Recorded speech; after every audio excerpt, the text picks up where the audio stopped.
Alright, what if I tell you there is a phone that can challenge the iPhone 12 Pro Max for being the best phone for video recording? This is the Vivo X60 Pro. There are two major advantages in its camera setup. The first one is Vivo actually co-engineered with Zeiss to manufacture the camera lenses for this particular model.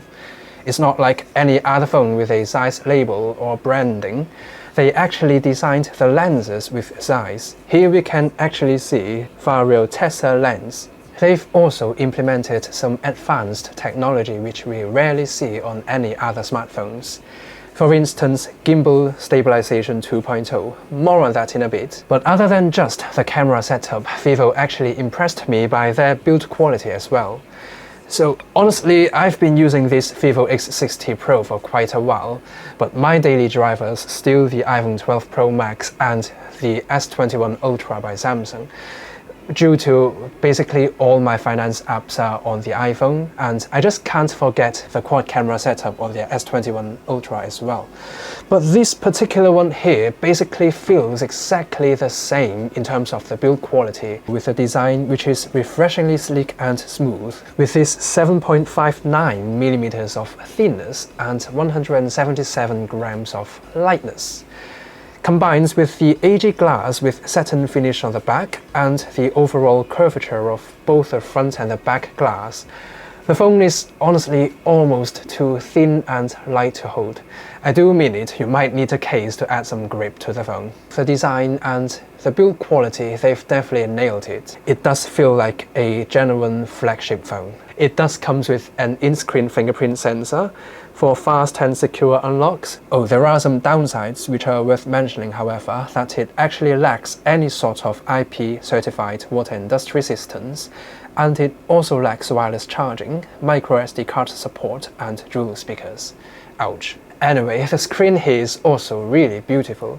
It's basically a 6.56 inches 1080p AMOLED display with 120Hz screen refresh rate as well as HDR10 Plus support. The most amazing thing which impressed me, however, is actually the screen-to-body ratio. That's definitely more than 90%.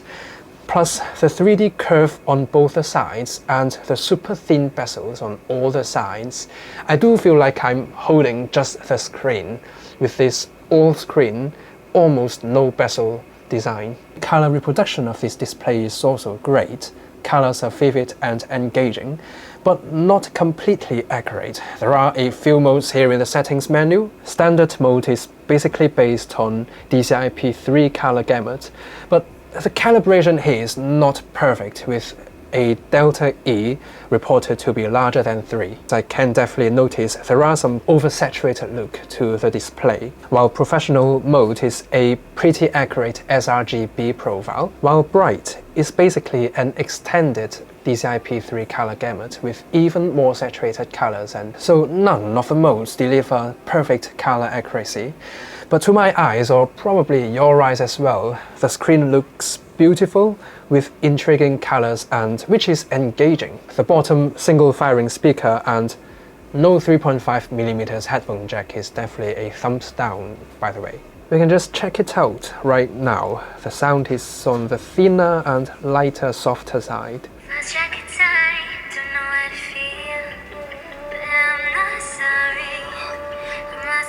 It's basically the largest, highest volume.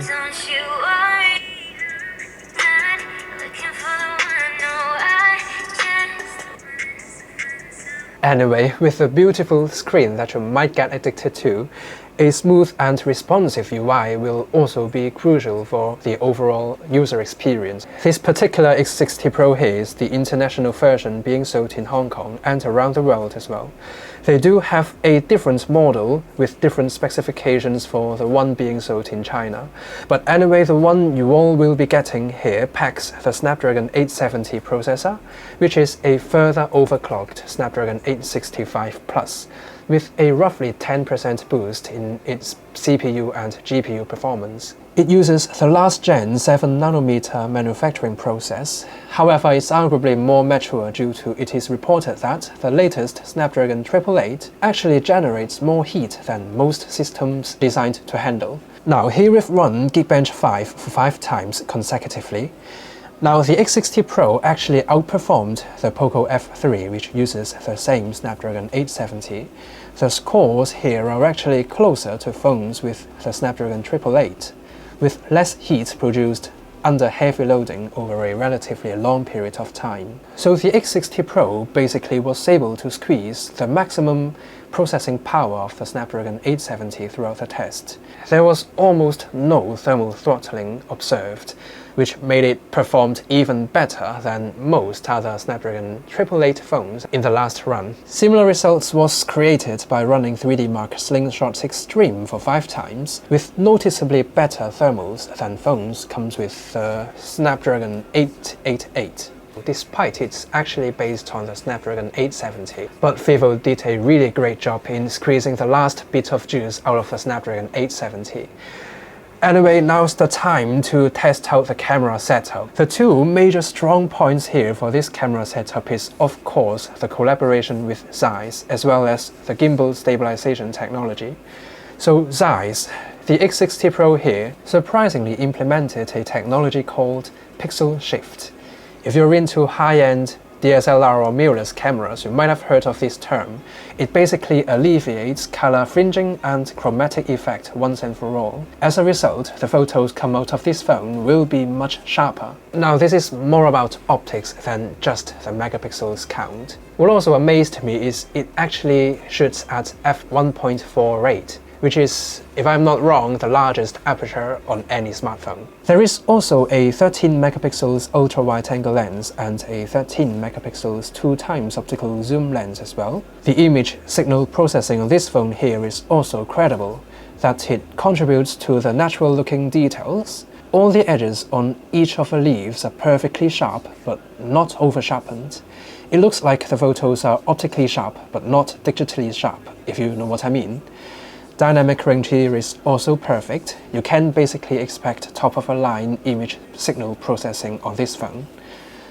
Color reproduction, however, tends to be on the oversaturated side. It sort of gives the photos a unique look.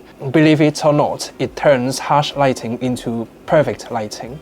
No matter if it's well-lit or backlit, it delivers photos with perfect exposure and saturated colors, with a filter of its own.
If I saw another day, only to scream into the night. Nothing ever tries to change, even if I want to realize. 'Cause I've been sitting here, same old ways, taking off without the same mistake. Darling, where you going? It won't be as simple for you.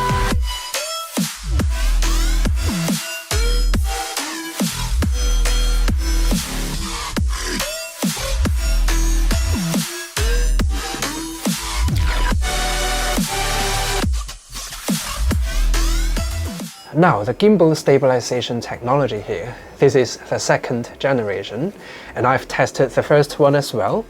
It's basically like a micro gimbal packed inside your phone. The new one enhanced 5-axis VIS technology it uses results in 3 times more stabler video recording experience compared to phones with traditional optical image stabilization. Not only does it realizes X and Y axis rotation and transition, but also Z axis rotation as well. anything less than 3 degrees, the video output will be just silky smooth. We've lost track of time, don't know how to feel, but I'm not sorry. I'm lost in your eyes, are you even real? But don't you worry, I'm not looking for the one, no, I just wanna have some fun. So let's get drunk tonight, cause fuck how we feel.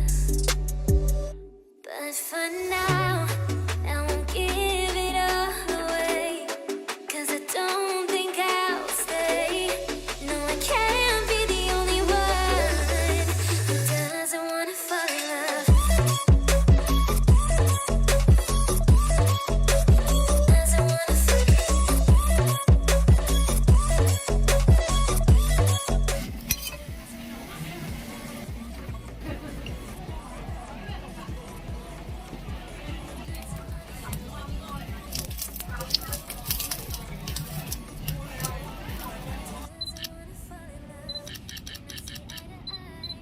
So before we're wrapping up today's review, it packs a 4200 mAh battery with 33 watt fast charging, which is not the fastest, not the largest battery as well, but according to our battery life test, after an hour of YouTube video playback, 1 hour of Facebook browsing, and 1 hour of League of Legends Wild Rift gameplay, the graph here compares the battery life of the X60 Pro to other phones. All in all, the Vivo X60 Pro is definitely a joy to look at and hold in my hands. It definitely looks and feels like a flagship smartphone. The CPU and GPU performance is among the best as well, thanks to they've squeezed the last bit of juice out of the processor and made it last even under heavy loading. Alongside with the 120Hz display, this phone's buttery smooth and snappy to use. Oh, not to mention this camera setup, which is co-engineered with Zeiss. It basically takes photos with a filter of its own. The Gimbal Stabilization 2.0 technology here is also worth trying, that it totally takes mobile videography onto another level. It's not like Dolby Vision on the iPhone 12 Pro Max, which definitely takes videography onto another level on a smartphone as well in terms of the dynamic range and HDR content creation. But this one in particular is perfect for vloggers or maybe travelers as well, that it shoots just stable and usable videos in almost all scenarios.